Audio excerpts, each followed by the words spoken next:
बिस्मिल्लाहिर्रहमानिर्रहीम रब्बि इश्रह सदरी वयस्सिर ली अमरी वाहलुल उक़दतम मिन लिसानी यफ़क़हू क़ौली। अस्सलाम वालेकुम वरहमतुल्लाहि वबरकातुहू। उम्मीद करता हूँ तो हम सब खैरियत से होंगे, अपने घर में खुश होंगे, महफूज होंगे। अल्लाह ताला आपको सलामत रखे, अल्लाह ताला आपको खुशियों, कामयाबी और कामरानी से नवाजे। न्यूमेरिकल्स चैप्टर नंबर 5 ग्रेविटेशन का स्टार्ट करने लगे। बहुत ईजी से न्यूमेरिकल्स हैं, जल्दी जल्दी से सॉल्व आउट करेंगे। एक आपको तकलीफ ये दूंगा कि आप इन न्यूमेरिकल्स की जो कैलकुलेशन है वो खुद ही सॉल्व कर लीजिएगा, क्योंकि कैलकुलेटर मेरे पास जो है वो अवेलेबल नहीं है, ठीक है। और लेकिन जितनी हमारे पास मैक्सिमम कैलकुलेशन खुद हो सके हम लोग करेंगे।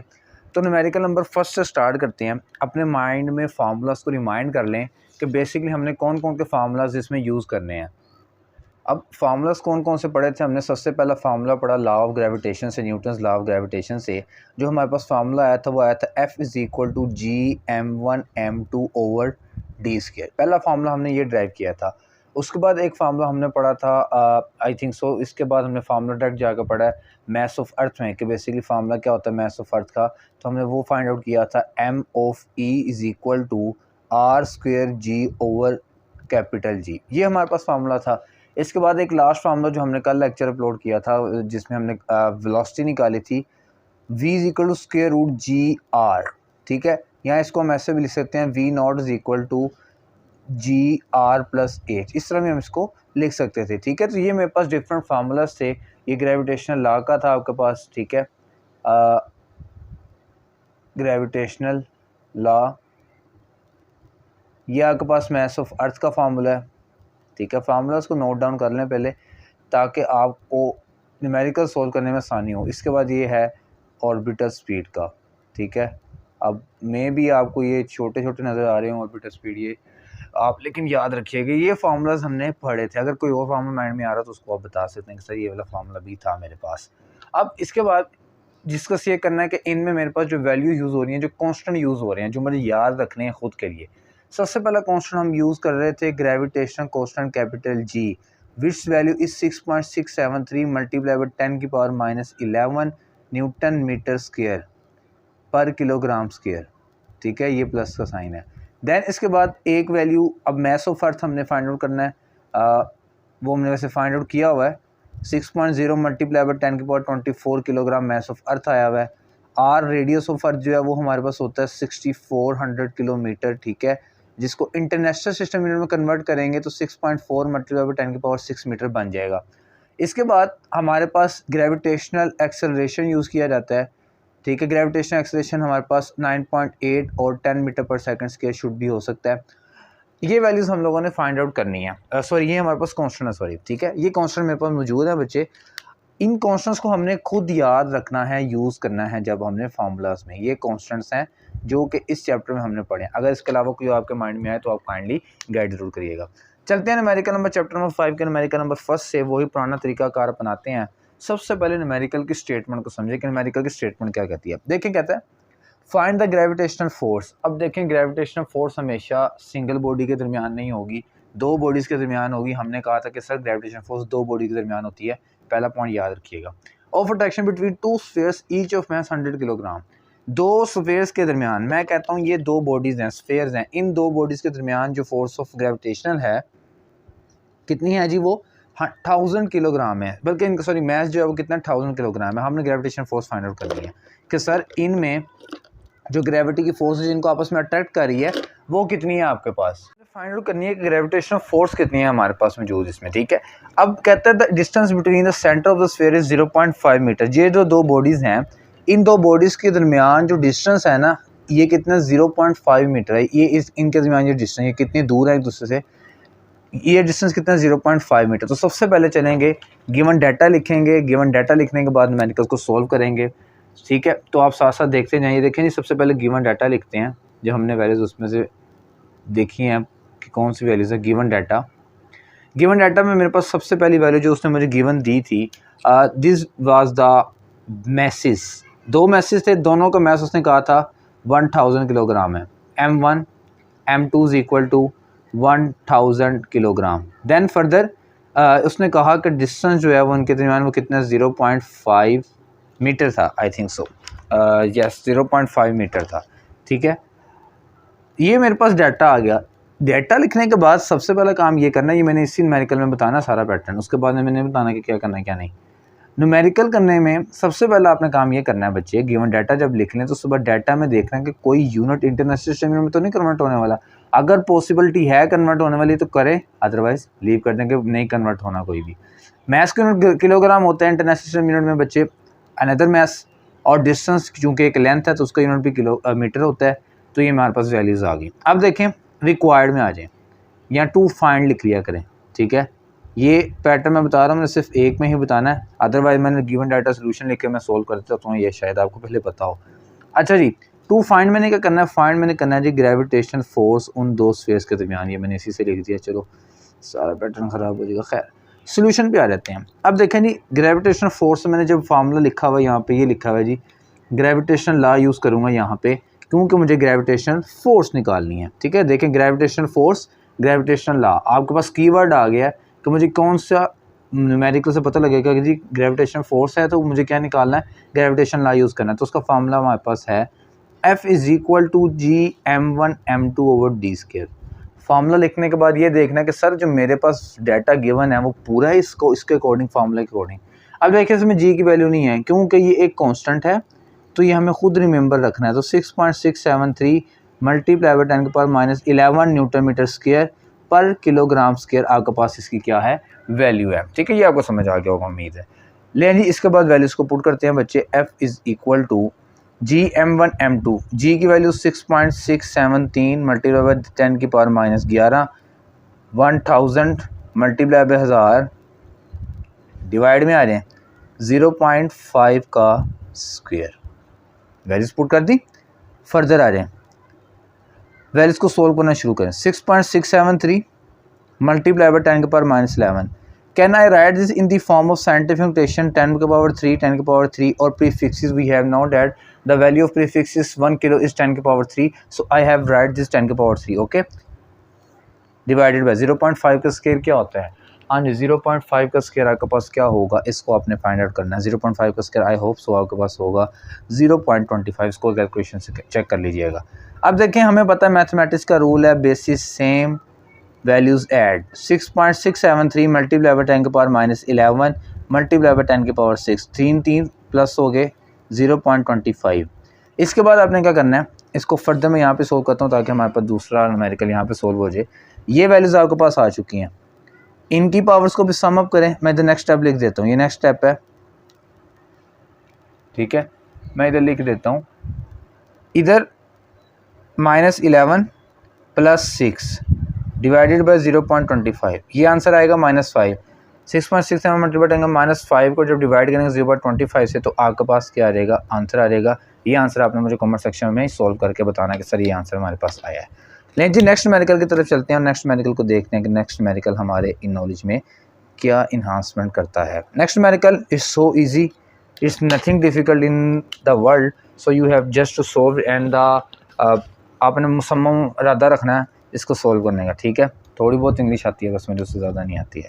लेकिन जी इसके बाद देखें न्यूमेरिकल नंबर 5.2। न्यूमेरिकल नंबर 5.2 क्या है बच्चे, न्यूमेरिकल नंबर 5.2 में कहता है sir the gravitation force between two identical lead spheres. Sir एक बात याद रखिएगा, ये जो आइडेंटिकल लेड स्फीयर्स है इसको अपने माइंड में रखना है। स्टेटमेंट समझाता हूँ।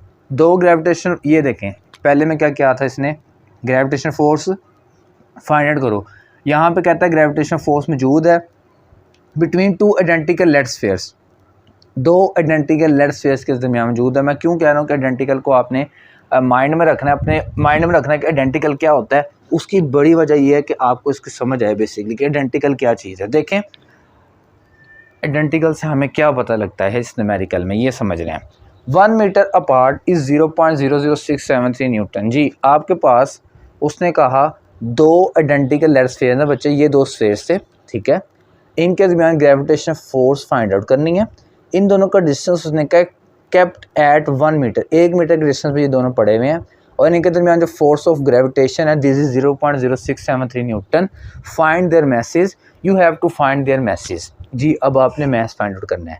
अब कैसे मैथ फाइंड आउट करना है ये ज़रा सोचें कि सर हमने दो मैसेज फाइंड आउट करने हैं। न्यूमेरिकल का सबसे पहले गिवन डाटा तो लिखें ज़रा। जी लिखवाएं जी गिवन डाटा। गिवन डाटा हमारे पास आता है सबसे पहले गिवन डाटा में, गिवन डाटा गिवन डाटा में उसने मुझे दे दीजिए force of gravitation which is 0.00673 Newton. मैंने फिर वही गलती कर दी ना, आंसर ना किया करें ऐसे। Then distance should be 1 metre. No conversion of international system units, we have no need to convert it now. Okay, now further we have to solve it for the required, what is required there, required हमें क्या है यहाँ पे, हमें क्या, हमें message required है, M1 find out करना है, M2 फाइंड आउट करना है। ठीक है, आप में से कहीं के दिमाग में ब्लिंकिंग हो रही होगी, दो मैसेज फाइंड आउट करनी है, कैसे फाइंड आउट करनी है, टेंशन ना लें, हमारे पास स्टेटमेंट को समझने में समझ जाए ना तो हमें इसका आंसर खुद मिल जाएगा। ठीक है, स्टेटमेंट न्यूमेरिकल्स के स्टेटमेंट को समझें बस, और उसको समझने की कोशिश करें कि बेसिकली कहा क्या है इसने। ठीक है यार, ये सारे ऐसे बेसिक इस तरह के हैं जैसे हम लोग अक्सर करते होते थे ना अपने मैथ्स में, क्वेश्चन जबरा में हमें वैल्यू दे देता था x की 3 है, y की 4 है। ठीक है, और फाइंड करने की value x square minus Y square की। ये इसी तरह के क्वेश्चन है बच्चे, आपको वैल्यूज़ गिवन है, आपने फार्मूला में पुट करनी है। ठीक है, बस ये फार्मूला खुद याद करना और कोई मसला नहीं है इसमें। अब देखें इसके बाद, अब देखें Gm1 M2 over D square, ये आपने दो फार्मूलास कहने लगा था, दो मैसेज फाइंड आउट करने हैं। सर दो मैसेज कैसे फाइंड आउट करें, यहाँ पे या तो इनका प्लस माइनस का साइन हो, या दो इक्वेशंस बनाऊँ मैं, देन इन दोनों को फाइंड आउट करूँ।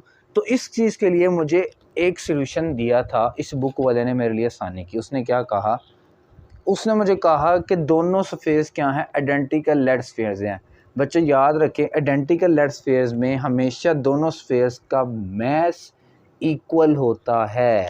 बात याद रखें, आइडेंटिकल लेड स्फेयर्स में दोनों स्फेयर्स का मैस इक्वल होता है। यहाँ पे मैं शॉर्ट सा नोट लिख देता हूँ, आइडेंटिकल लेड स्फेयर्स में, identical means masses are same. ठीक है, ये याद रखिएगा, आइडेंटिकल्स में मैसेज आर सेम होते हैं। ठीक है, जैसे हमारे सबकी आइडेंटिटी क्या है, पाकिस्तानी अल्हम्दुलिल्लाह। ठीक है, तो क्या है ये आइडेंटिटी, आइडेंटिकल हमारे पास में क्या होता है, आइडेंटिकल में मैसेज आर सेम होते हैं। मींस अगर मैसेज सेम है तो सर मैं मैस 1 को मैस 2 कह सकता हूँ, M1 को M2 कह सकता हूँ, जी से कह सकता हूँ, क्योंकि मैसेज सेम है। तो मैं इसी फॉर्मूले को मज़ीद सिंप्लीफाई करते हुए क्या करूँगा, दोनों मैसेज को सेम कर लूँगा।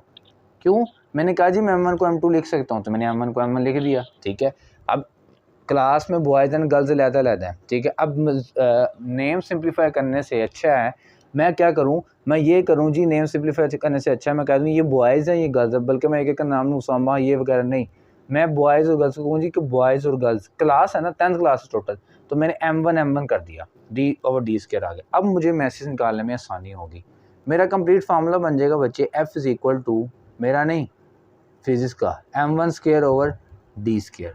You have to find message.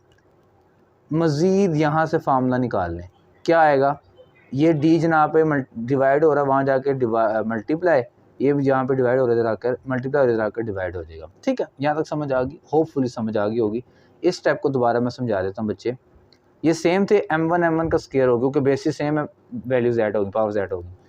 हमें चाहिए मैसेज, ये वैल्यू इधर डिवाइड हो रही है, इसको चुप कर यहाँ पे मल्टीप्लाई करा दिया, और ये तो मल्टीप्लाई उधर जाकर डिवाइड हो गया। याद रखें, जब भी आप किसी वैल्यू को एक साइड से उठा के दूसरी साइड पर लेके जाएंगे वो स्क्वायर रेसिप्रोकल हो जाएगी। अगर यहाँ प्लस हो रही है वहाँ माइनस हो जाएगी, यहाँ मल्टीप्लाई उधर डिवाइड हो जाएगी। M1 स्क्वायर रेजिस्टेंस फोर्स उसने कहा था 0.00673। अगर मैं इसको लिखना चाहूँ 673 या 6.73 मल्टीप्लाई बाय 10 की पावर -3, अगर इसको मैं ऐसे लिख लूँ वैल्यू को, हाँ इसको अगर ऐसे लिख लूँ वैल्यू को, तो क्या आएगा, ये वैसे बेसिकली लिखा हुआ है 6673। ठीक है, इसको करेक्ट कर लीजिएगा, ये 6673 है। फर्दर ये था डी स्क्वायर, वैल्यूज पुट करते हुए ध्यान रखिएगा, 1/2 1 का स्क्वायर सॉरी। फर्दर नीचे वैल्यू है 6.673 मल्टीप्लाई बाय 10 की पावर -11। ठीक है, अब देखें ये 10 की पावर -3, ये 10 की पावर -11 है। ठीक है, ये 1 का स्क्वायर है, ये तो कंप्लीट हो जाएगा, ये हो जाएगा 6.673, बल्कि कटिंग हो गई, इसको रहने दें आप। ये 10 की पावर -3 1 का स्क्वायर आ जाएगा, 1 इससे मल्टीप्लाई होगी, ऊपर आ जाएगा 10 की पावर -3, नीचे रह जाएगा 10 की पावर -11। फर्दर क्या करेंगे हम लोग, फर्दर ये करेंगे, हम M1 का स्क्वायर लिख लेते हैं यहाँ पे। ठीक है, अब फर्दर हम ये करेंगे, हम इसको चुप के ऊपर ले जाते हैं, क्या आएगा, M1 square is equal to 10 की पावर -3 मल्टीप्लाई बाय 10 की पावर 11। ठीक है, 10 की पावर 11 आ गया। अगर इसको मज़ीद सिंपलीफाई करूँ मैं तो ये आ जाएगा 10 की पावर 8। अभी m1 स्क्वायर नहीं चाहिए मुझे। कल भी मैंने कहा था कि हमें सिंपल सिंगल वैल्यूज़ चाहिए होती हैं। जब ऑर्बिटल आर्टिफिशियल सैटेलाइट वाला क्वेश्चन कर रहे थे तो हमने कहा था कि सर हमें सिंपल वैल्यूज़ चाहिए होती हैं, सिंगल मैग्नीट्यूड चाहिए होता है, हमें square, under root, whatever the other things we don't need. Okay, so that's why अब क्या करेंगे सर, इसको ऐसे करें, दोनों तरफ स्क्वायर रूट ले लें, इनके ऊपर घर बना दें, ये आ जाएगा m1। अब ये देखें, इसको मज़ीद अगर सिंपलीफाई किया जाए, मैं इसको ऐसे लिख सकता हूँ बच्चे, 10 की पावर 4 और 2 लिख सकते हैं सर, क्यों नहीं लिख सकते। सो ये आ जाएगा m1 इज इक्वल टू 10 की power 4 which is equal to 10 की पावर 1000 किलोग्राम। तो ईच मैस मेरे पास कितना होगा जी। अब मैंने कहा था m1 2 के इक्वल है, तो अगर m1 का मैस 10,000 किलोग्राम है तो m2 का मैस भी 10,000 किलोग्राम ही होगा। तो उम्मीद है कि ये लेक्चर आपको समझ आया होगा। अगर ये समझ आया तो उसको लाइक करें, शेयर करें, सब्सक्राइब करें लाजमी। मिलते हैं इंशाल्लाह नेक्स्ट वीडियो में। अल्लाह हाफिज़।